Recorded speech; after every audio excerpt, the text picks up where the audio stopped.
You ask Tiger to solve. This deals with linear equations with one unknown. The final result is x equals 5/2. Let's solve it step by step. Simplify the expression. Expand the parentheses. Multiply the coefficients. Simplify the arithmetic. Expand the parentheses. Multiply the coefficients. Simplify the arithmetic. Group all x terms on the left side of the equation. Subtract 6x from both sides. Group like terms. Simplify the arithmetic.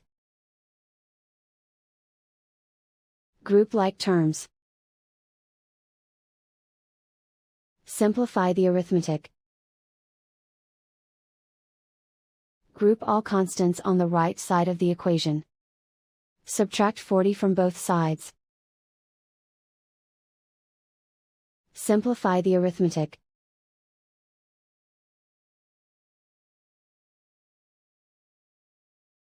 Isolate the x.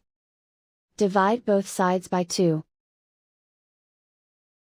Simplify the fraction. And so the final result is x equals 5/2.